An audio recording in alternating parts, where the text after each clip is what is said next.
माताएं हैं या पिता हैं, भाई हैं और जो पत्नियां हैं, वो सब मंच पर आए। हम एक ग्रुप फोटो करेंगे हम आपके साथ, आपसे आग्रह है। और मैं सभी एलन फैकल्टी से निवेदन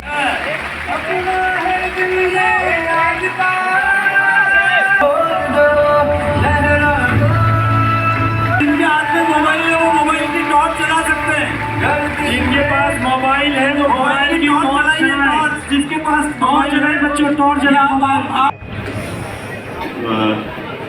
एकदम पंजाबी की गल से ਜਿਹੜੇ ਸਾਰੇ ਸ਼ਹੀਦ ਪਰਿਵਾਰਾਂ ਦੇ ਮੈਂਬਰ ਆਏ ਆ ਉਹਨਾਂ ਸਭ ਨੂੰ ਫਿਰ ਬਹੁਤ ਬਹੁਤ ਪ੍ਰਣਾਮ ਕਰਨਾ ਔਰ ਉਹਨਾਂ ਦੀ ਪਰਿਵਾਰ ਜਨਾਂ ਦੀ ਸ਼ਹਾਦਤ ਜਿਹਦੇ ਕਰਕੇ ਅਸੀਂ ਸਾਰੇ ਆਪਣੇ ਆਪਣੇ ਘਰ 'ਚ ਸੁੱਖ ਨਾਲ ਬੈਠੇ ਹਾਂ ਜਾਂ ਸ਼ਾਂਤੀ ਨਾਲ ਬੈਠੇ ਹਾਂ।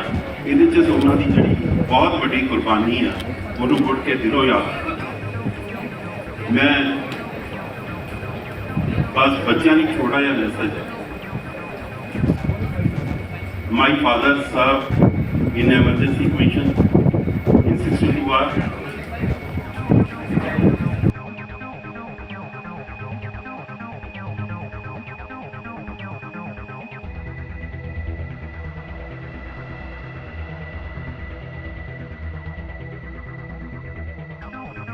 और पूरे परिवार का अभिनंदन करते हैं। बहुत बहुत धन्यवाद।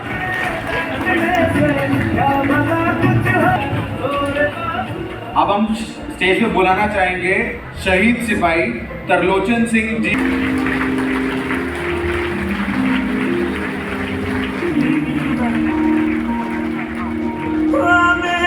बीच में तरलोचन सिंह के ब्रदर आए हैं। आपसे बड़े हैं छोटे हैं? बड़े। ऐसे वीर हमारे, और ये पंजाब की धरती तो ऐसे वीरों से भरी पड़ी है।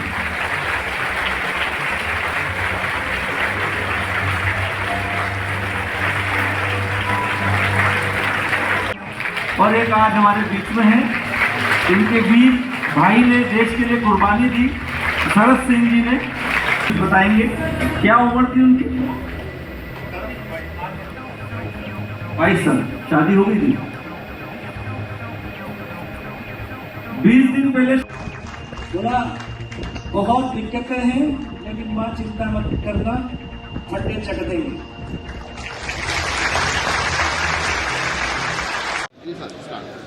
माई सेल्फ डॉक्टर गौरव महेश्वरी, हम कोटा से आए हैं और मैं एलन के अंदर एज ए वाइस प्रेसिडेंट काम कर रहे हैं। और अभी आज हमारा ये प्रोग्राम था अमृतसर के अंदर। इस प्रोग्राम के अंदर हमने जितने भी कारगिल के शहीद हैं उनको सम्मानित किया है, उनका वंदन किया है और इस प्रोग्राम को नाम दिया हमने शौर्य वंदन। आज जितने भी कारगिल के शहीद हैं उनके 25 परिवार को बुलाया गया था और 25 परिवार को बुला के उनका हमने शहीद परिवार का वंदन किया, उनका सम्मान किया उनका। एक्चुअली मेरा नाम महेश शर्मा है। मैं कोटा के अंदर IIT JEE डिवीज़न का एज ए कैंपस प्रिंसिपल हूँ और सीनियर केमिस्ट्री फैकल्टी हूँ। शौर्य वंदन एक श्रृंखला चल रही है पूरे देश भर में जो एलन परिवार के माध्यम से चल रही है। इसमें कारगिल के अंदर शहीद हुए 527 वीरों को हम वंदन कर रहे हैं, उनके परिवारों का वंदन कर रहे हैं। और उसी श्रृंखला में आज का भी एक कार्यक्रम था जिसमें अमृतसर के अंदर 25 परिवारों को सम्मानित किया गया और कह सकते हैं कि उनका वंदन किया गया। हमें सौभाग्य मिला उनसे मिलने का कि उनके परिवार में से किसी ने शहादत दी, जिसकी वजह से आज देश काफ़ी कह सकते हैं प्रफुल्लित हो रहा है और काफ़ी सुरक्षित महसूस कर रहा है। आपकी विजिट अमृतसर में पहली बार हुई है या पहले भी आई? इससे पहले हम अमृतसर आ चुके हैं, चूँकि एलन का हमारे यहाँ सेंटर है तो हमारे बच्चों के प्रोग्राम यहाँ पे होते रहते हैं। बच्चों की चूँकि पढ़ाई यहाँ रहती है तो उससे जुड़े हुए काफ़ी कुछ प्रोग्राम है जो होते रहते हैं, तो उसके मार्फत हम यहाँ पे आते रहते हैं।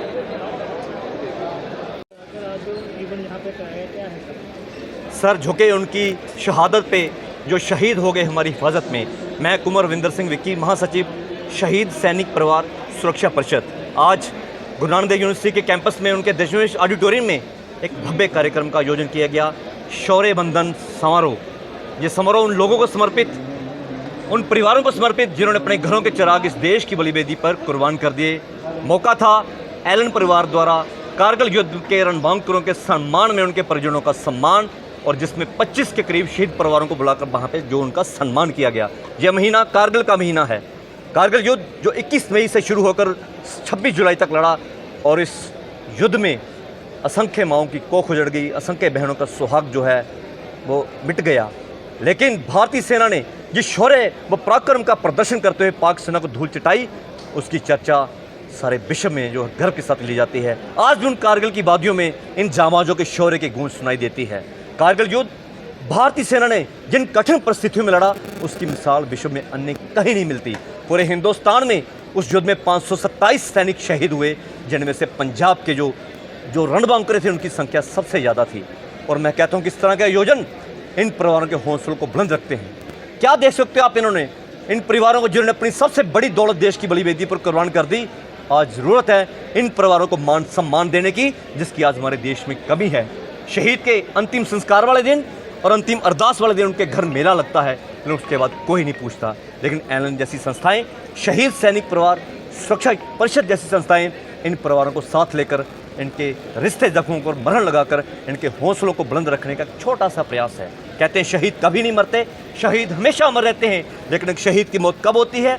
जब देश, समाज, सरकारें उनके बलिदान को भुला देते हैं। आज ये प्रांगण, ये कैंपस पावन हो गया। शास्त्र कहते हैं जिस जगह पे शहीद परिवारों के चरण पड़ते हैं वो स्थान तीर्थ स्थान तुल्य बन जाता है। और जो स्थान, उस मिट्टी, जो इंसान उस मिट्टी से तिलक करता है, जिस मिट्टी पे एक शहीद की माँ के चरण पड़ते हैं, उसे 100 कुंभ नहाने का फल मिलता है, 4 धामों की तीर्थ यात्रा का फल मिलता है। सो मैं आप सबका, आप भाइयों का भी आभार व्यक्त करता हूँ कि अब लोकतंत्र का चौथा स्तंभ जो अब इन परिवारों की बात को आगे लेके जाएगा। और मैं एक बार फिर इस वीरभूमि को शत नमन करता हूँ और इन परिवारों को कोटि कोटि वंदन करता हूँ, प्रणाम करता हूँ, जिन्होंने अपने घरों के चिराग हमारे घरों में रोशनी देने के लिए देश की बलिवेदी पर कुर्बान कर दिए। धन्यवाद। जय हिंद, जय भारत। जी सर, स्टोरी रिकॉर्डिंग में अपना नाम और डेजिग्नेशन बताया, आप यहाँ पर आए हो, प्रोग्राम किया क्या? कि मैं ऑलरेडी कैप्टन योगेंद्र सिंह यादव, परमवीर चक्र, आज इस पंजाब की धरती पर पंजाब के उन वीरों को जिन्होंने आज से 25 साल पहले कारगिल के युद्ध में अपने प्राणों की आहुति दी, ऐसे उन परिवारों को कि देश के युवाओं के संग, क्योंकि आज जो देश का युवा है बड़ा इमोशनली कमज़ोर हो रहा है। थोड़ी सी विपत्ति आती है, चुनौती आती है, घबरा जाता है, हताश हो जाता है, निराश हो जाता है। तो हम एलन परिवार के साथ मिलकर के इन युवाओं के बीच उन परिवारों को इसलिए ला रहे हैं कि यार आप लोगों की कोई बड़ी चुनौती नहीं है, आपको पढ़ना ही तो है, कलम ही तो चलानी है। अरे नंबर कम आए तो क्या हुआ? इन परिवारों को देखो जिसने अपने बाप की शक्ल नहीं देखी है, ऐसे बेटों को देखो, ऐसी बेटियों को देखो। वो अपना युद्ध लड़ करके चले गए, लेकिन इनका युद्ध उसी दिन शुरू हुआ था।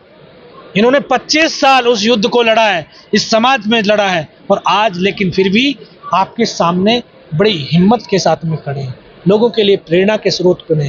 तो ऐसे योद्धा, ऐसे वीर बेटे, बेटियां, वीरांगनाएं, माताएं, ये इन युवाओं की सबसे बड़ी प्रेरणा स्रोत होनी चाहिए। यही हम मिशन को लेकर के चल। यादव जी, आने वाली पीढ़ी को क्या मैसेज देना चाहिए? आने वाली पीढ़ी को यही है कि आप इन परिवारों का सम्मान करते रहें, तो ये देश में शहादत की श्रृंखला चलती रहेगी और ये देश और ऊंची बुलंदियों को चलता रहेगा। और मैं इनको यही, सबसे पहले राष्ट्र है, उसके बाद सब कुछ। जैसे नौजवान पीढ़ी नशे में लिप्त हो जा रही है, पंजाब में नशा बहुत ज्यादा देश में ही है।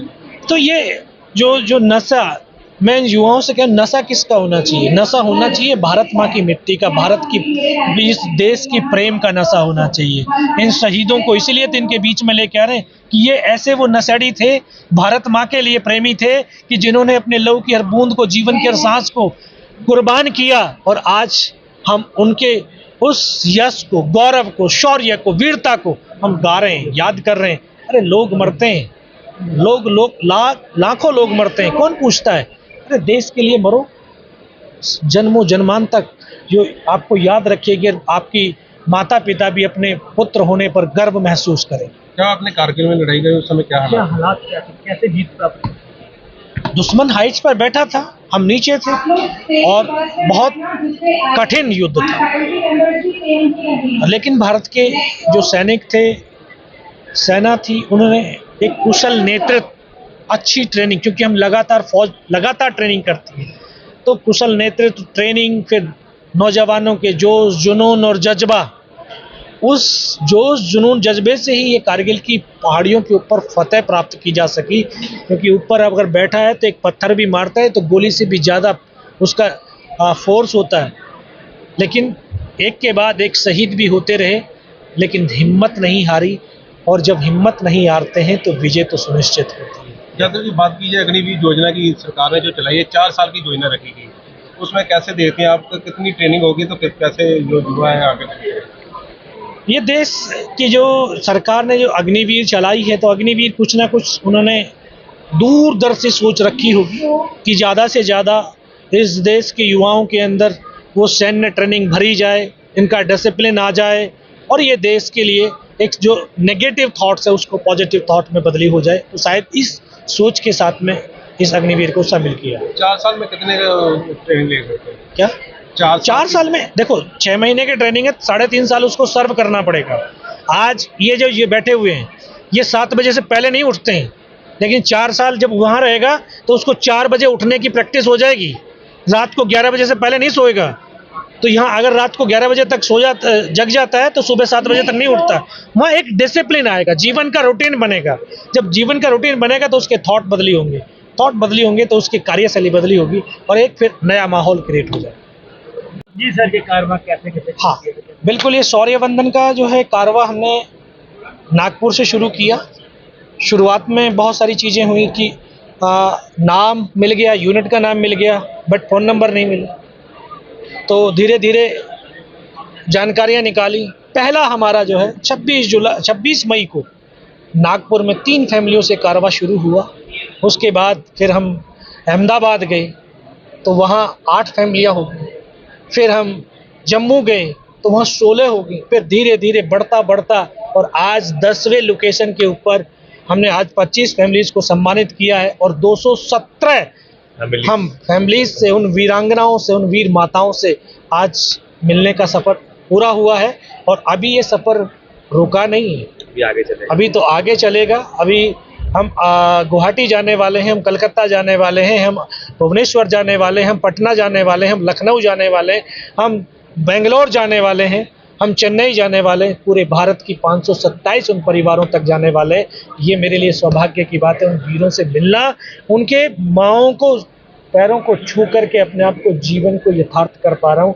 क्योंकि जो लड़े थे वो तो मेरे साथ 40 बंदे थे जो शहीद हुए थे मेरी यूनिट के, लेकिन पूरी इंडियन आर्मी के तो 527 थे। बस यही सोचा, उन कारगिल के युद्ध में योगेंद्र लड़ा है तो उसके साथ जो तेरे साथ जो लड़े हैं, जिन्होंने अपने प्राणों की आहुति दी है, बस उनके एक बार दर्शन कर लो। और सच में ये दर्शन देवी और देवताओं के दर्शन के साथ। दादा जी, आपकी यूनिट का नाम क्या है? 18 ग्रेनेडियर। मैं 18 ग्रेनेडियर का, और आज 18 ग्रेनेडियर नहीं, पूरी इंडियन आर्मी के लिए, उन भारत माँ के उन बेटों के लिए हम नमन कर रहे हैं, वंदन कर रहे हैं। क्योंकि हम इनका सम्मान नहीं कर सकते, इन्होंने राष्ट्र का सम्मान किया है, हम इनको सिर्फ वंदन कर सकते हैं। और इसलिए इन युवाओं के बीच में आकर